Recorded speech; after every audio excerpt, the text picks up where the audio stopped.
Hello to everyone out there. Welcome to Fun with Captain Starlight. I am Captain Starlight, coming to you live from Planet Starlight. Oh yeah, super duper excited. Now, before we start, we'd like to acknowledge the traditional owners of the land on which you guys are watching right now. We respect and acknowledge their elders past, present, and emerging.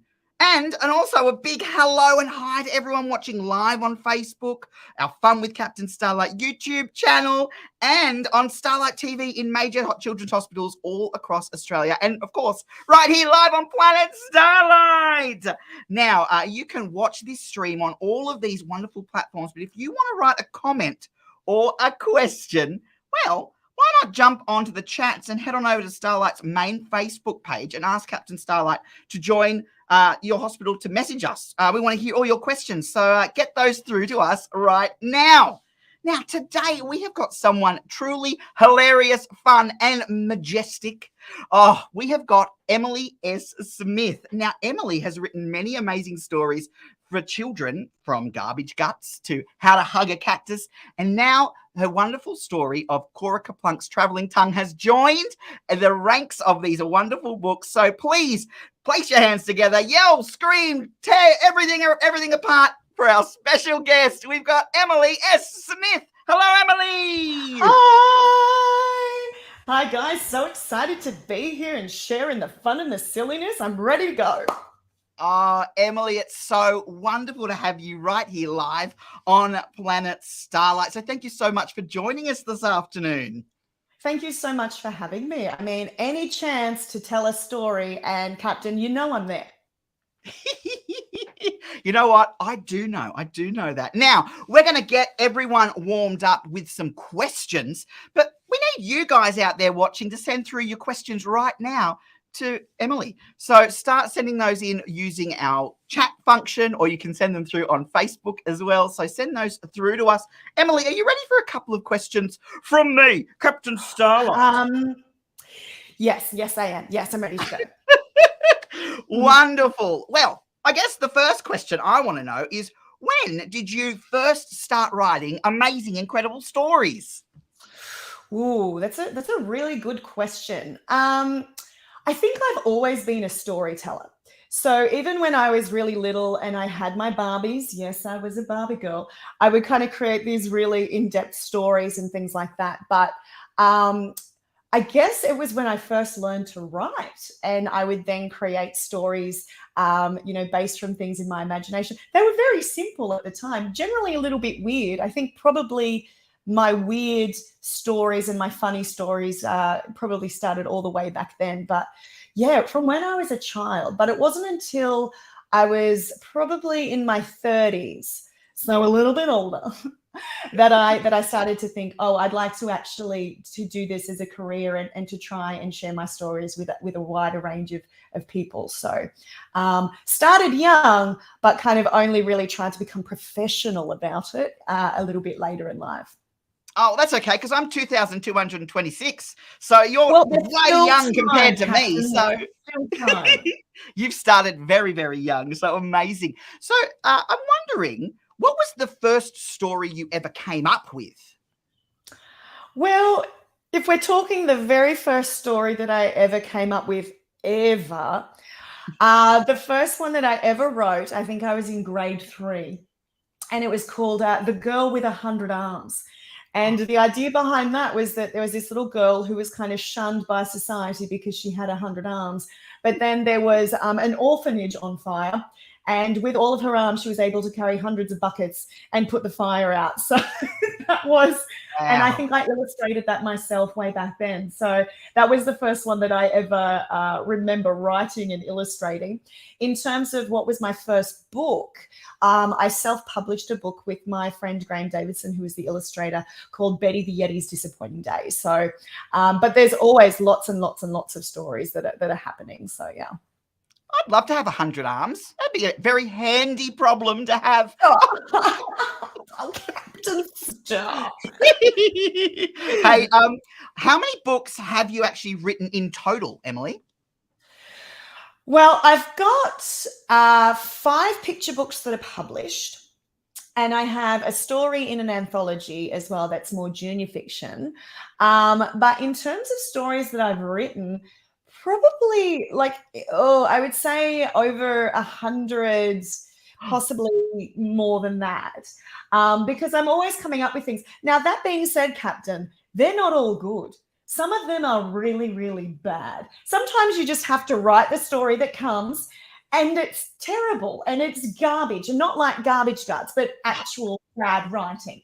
But the important thing is to keep trying and to keep working, and that's pretty much what I do. So there's a lot of stories, but when I write something that I feel has bones, when it feels good, when it feels funny, when I've actually kind of giggled to myself writing it, that's when I think to myself, oh, this one I might need to send out to some publishers, and hopefully it will be turned into a book.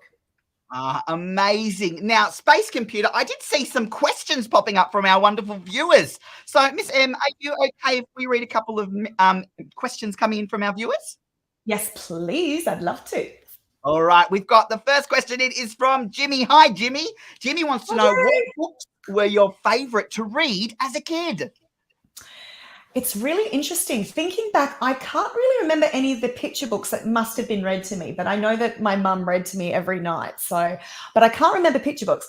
But the chapter books that I used to love reading were Roald Dahl and Paul Jennings. So even back then, I loved like crazy, funny, quirky, silly, gross books. So they were definitely my favorite. I think Matilda, because it was such a strong girl character who had these amazing kind of magical powers. That was definitely one of my favorites. And Charlie and the Chocolate Factory, and also the Twits, because Mr. and Mrs. Twit do some crazy things to each other. And I just thought it was so wacky and outrageous that I just loved it. Oh, such fun. I do love a Roald Dahl book myself, actually. All right, we've got a question coming in from Andrew. Andrew wants to know, what is your favorite thing about writing stories? Ooh, Andrew. My favorite thing about writing stories, I think, is kind of coming up with wacky things that make me laugh and that hopefully make kids laugh. Maybe even their parents too, if I'm lucky.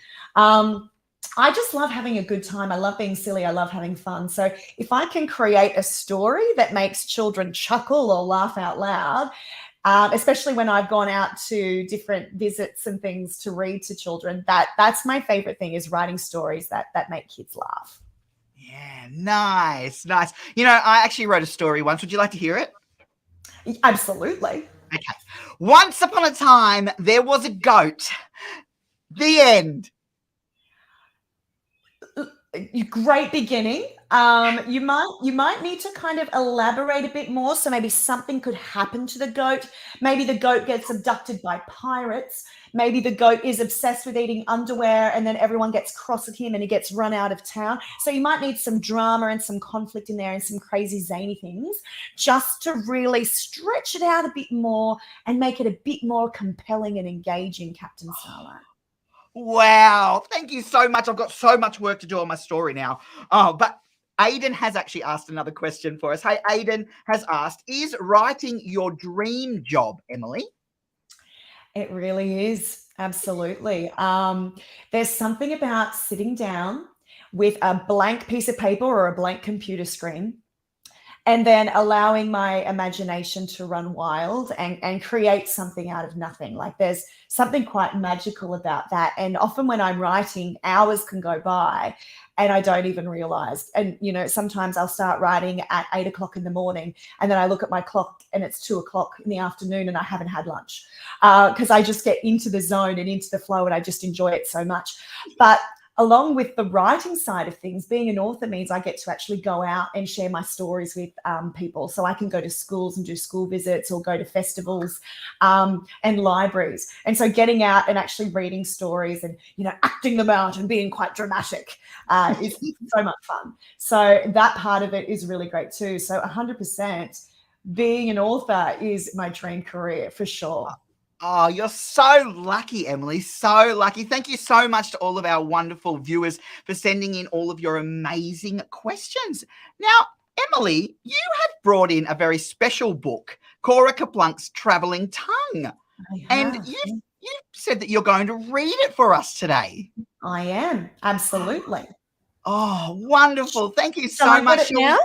Yeah, let's have a look at the story. I love story time. Everyone get ready. Sorry, Captain, I've grabbed the South Korean version.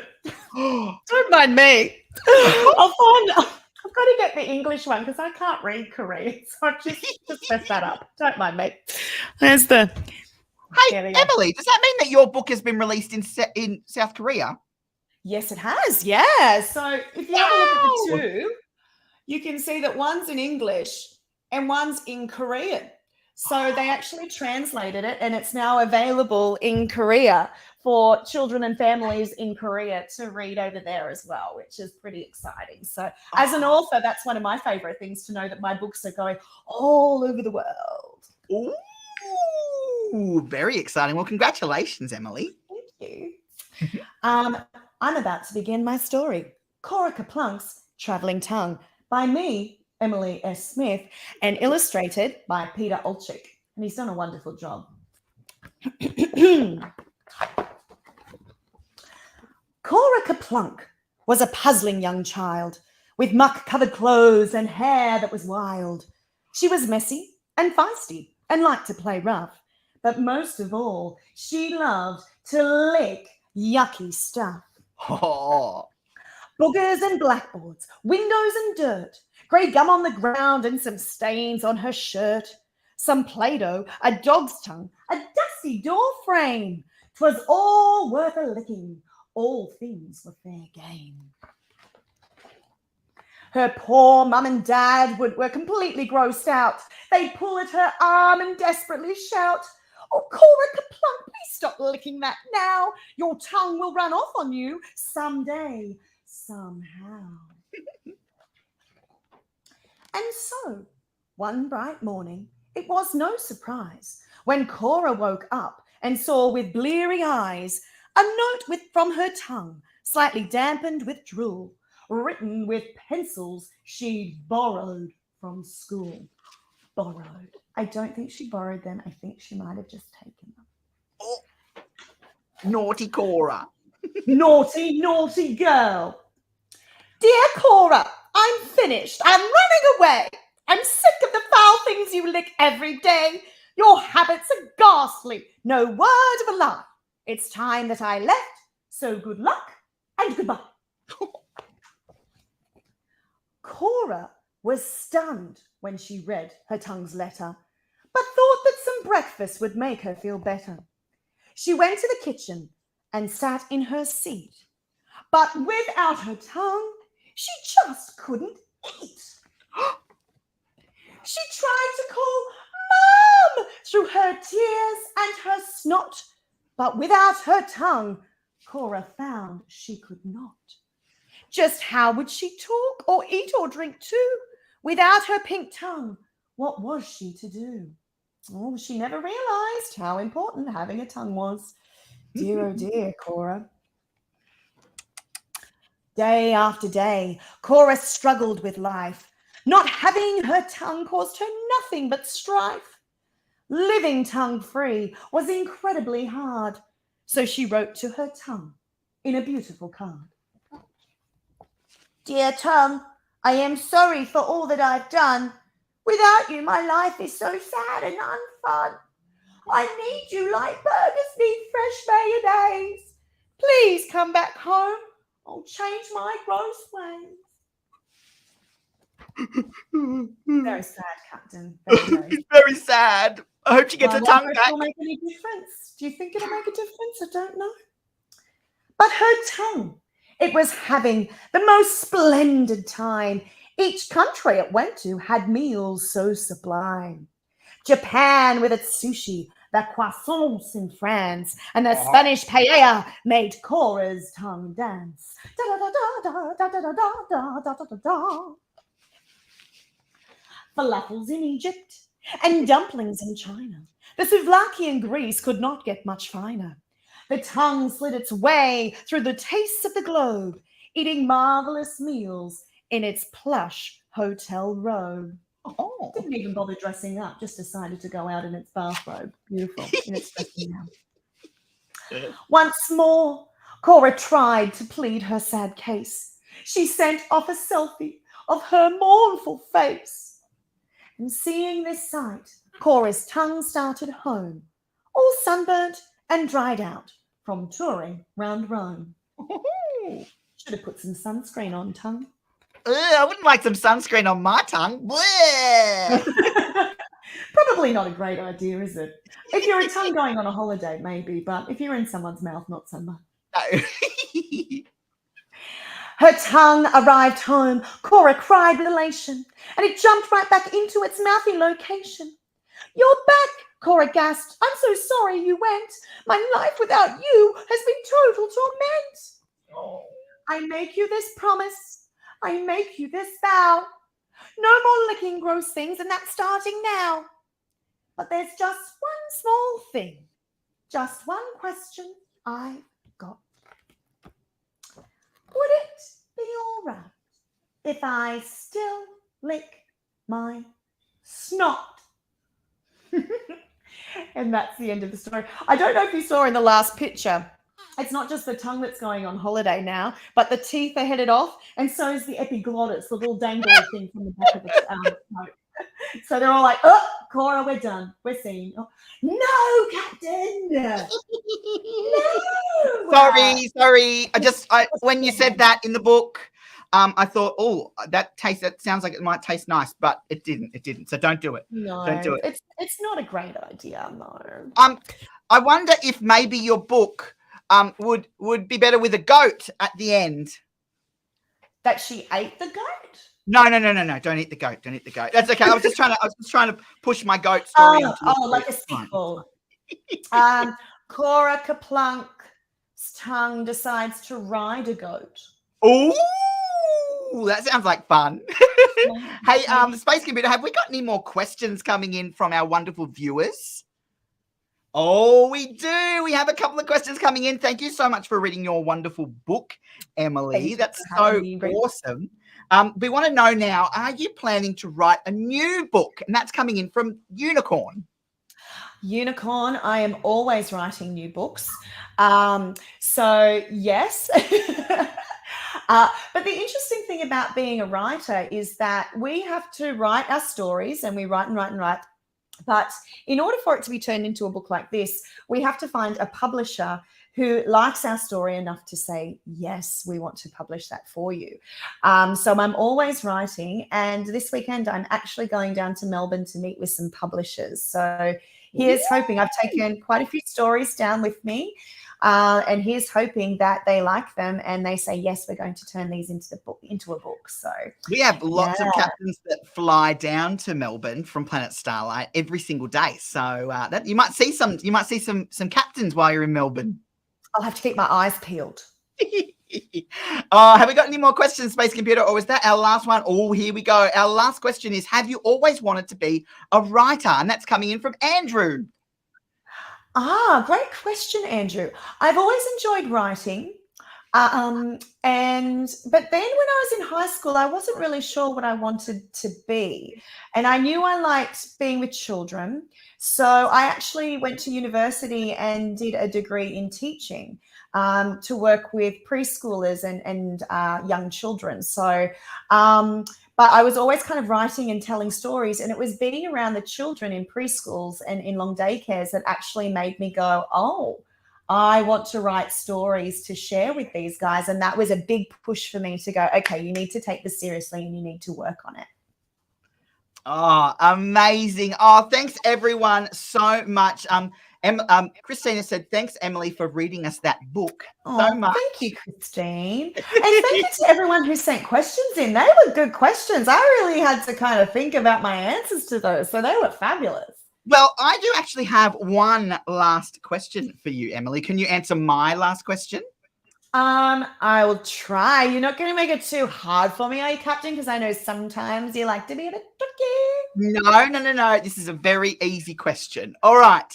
Well, in your book, obviously, Kora Kerplunk's tongue has traveled lots and lots of places and tasted lots of wonderful different foods. And I was wondering, have you heard of Australia's new #1 game show, The Wheel of Food Tune? No, this is the first that I'm hearing of it, Captain Starlight. Well, Emily S. Smith, come on down. You're the next contestant on Wheel of Food Tune.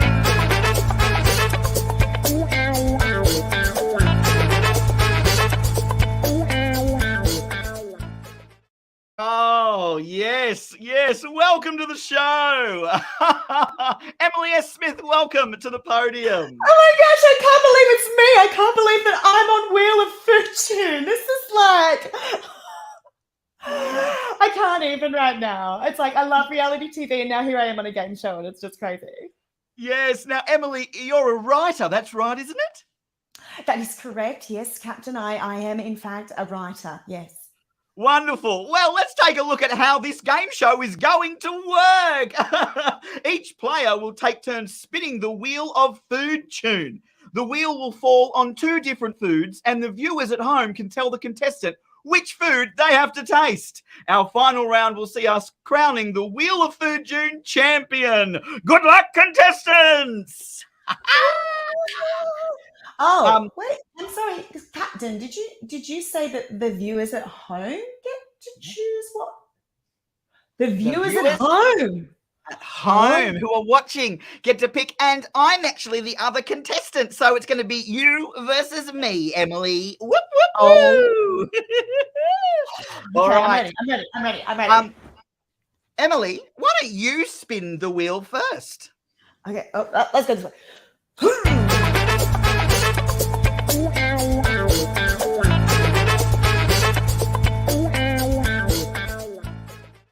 Oh yes, here we go. We have spun the wheel and it looks like it's landed either on a Mars bar or a cracker with stinky cheese. How do you feel about that, Emily?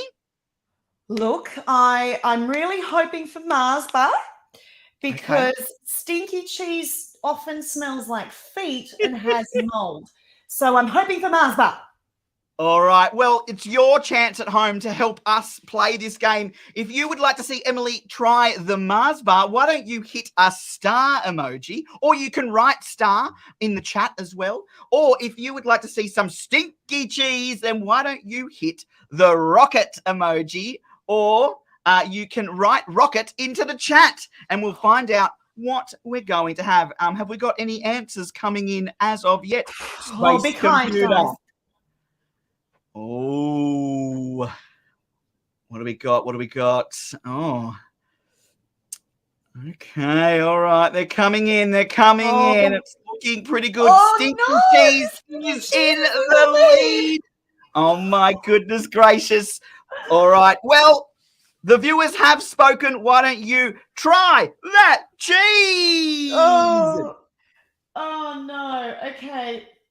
And you wouldn't believe it, Captain, but this is like the biggest chunk of stinky blue cheese I've ever seen in my life. Ooh. Here we go. 3, Oh, it smells like 2, feet. 1. Yay! Oh, amazing. What's it taste like, Emily?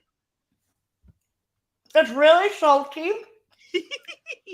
And it tastes a little bit like a washing up cloth that's been sitting on the sink for a week. All right, I think it's my turn to suffer. I'm going to spin that wheel. Here we go.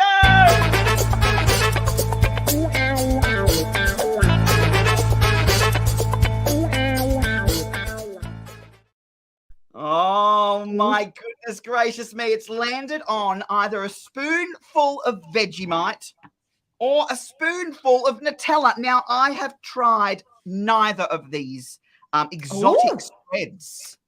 And you don't have any allergies to nuts, do you, Captain Starlight? No, nothing like that. I'm from Planet Starlight, so we have got similar sorts of foods. But if you would like to vote, you can hit the star emoji for a spoonful of Vegemite, or you can hit the rocket emoji, or you can write rocket in the chat for a spoonful of Nutella. And it looks like Christine's saying rocket.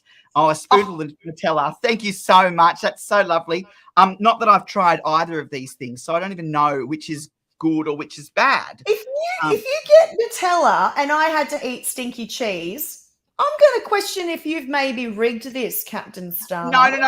It's saying at the bottom of the screen that it looks like Vegemite is in the lead today. Is something wrong with Vegemite?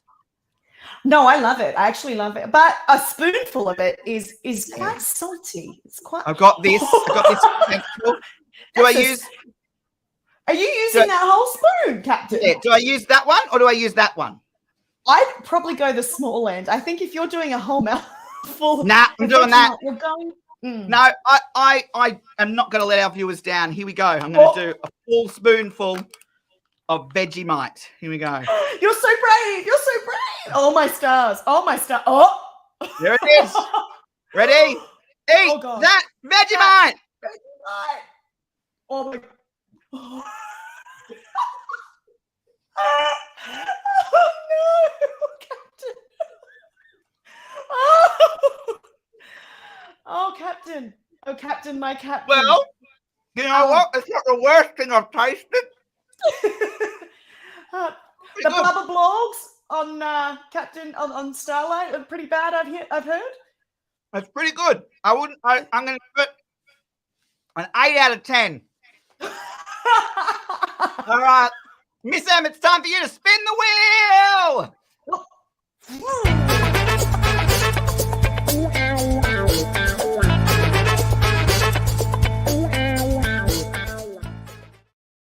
Oh my goodness gracious me. Oh, okay, Emily, you have got yourself a mouthful of baked beans or a mouthful of marshmallows. If you would like to vote for baked beans, hit the star emoji, or if you would like to vote for a mouthful of marshmallows, hit that rocket or just write it into the chat. Have you tried any of these before, Emily?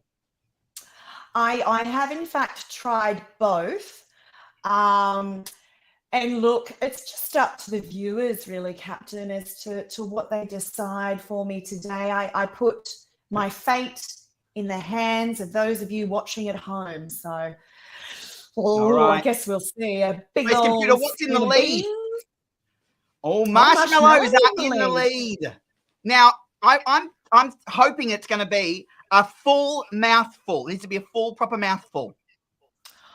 Oh, well, I might have to do a mixture of both because I don't know if I've got enough baked beans. Baked beans. Yeah. And do you know what? It's actually cold baked beans from the can. Delicious. From the can, guys. It's not even warm. I'm looking. It's It's going to be an experience, isn't it, Captain, I suppose? And that's what life's about, is trying new things and let's do it. seeing how you go. Eat those bees. Oh, yeah, here we go. Here we go. Just open it up a little bit. Got myself a spoon. Spoonful. Oh, yeah. Bees, the musical fruit. The more you eat, the more you...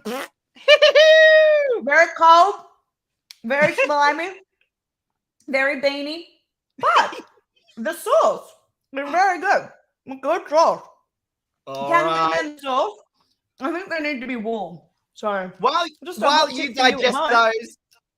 digest those, I'm going to take a spin of the wheel because I think it's my final go on the Wheel of Food Tune.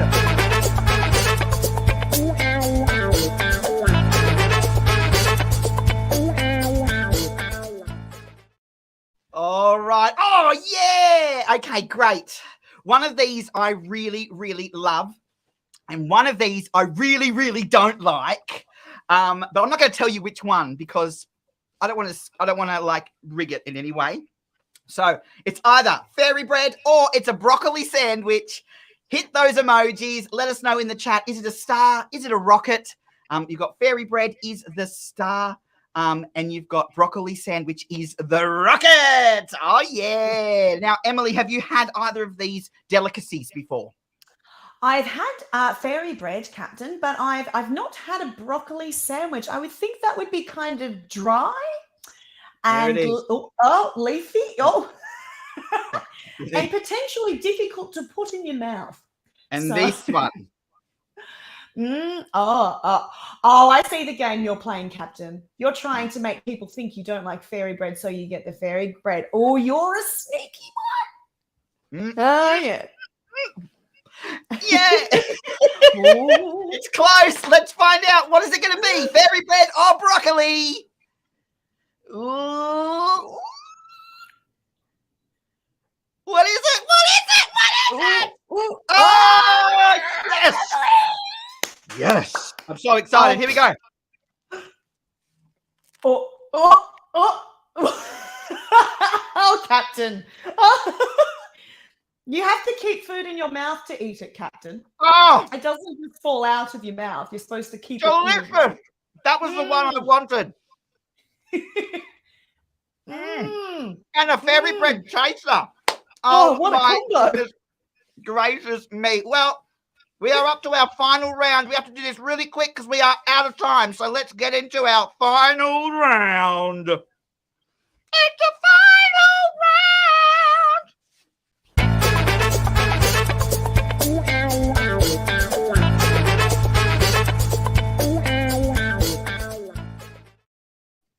I'm still chewing on some broccoli, but it's fine. Right. This is the final challenge. The final challenge is that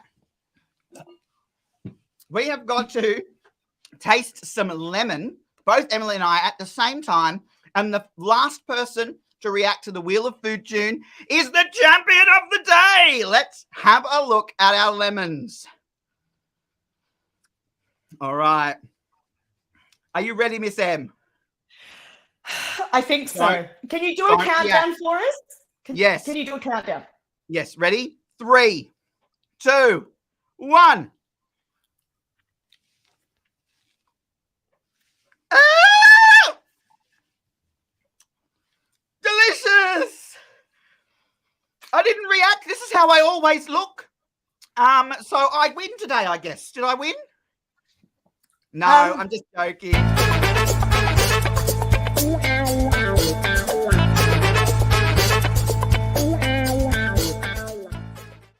Our champion of the day, Miss M. Well done. Well done, Captain, Emily. are either of us really winners with that one? I think. I got a broccoli sandwich out of it, so I'm pretty happy. Well, Emily S. Smith, we are out of time. Thank you so much for joining us here today on Planet Starlight. It's been so wonderful to have you. Oh, it's been absolutely wonderful to be here and have the fun and the silliness. And Captain, you're always such a delight.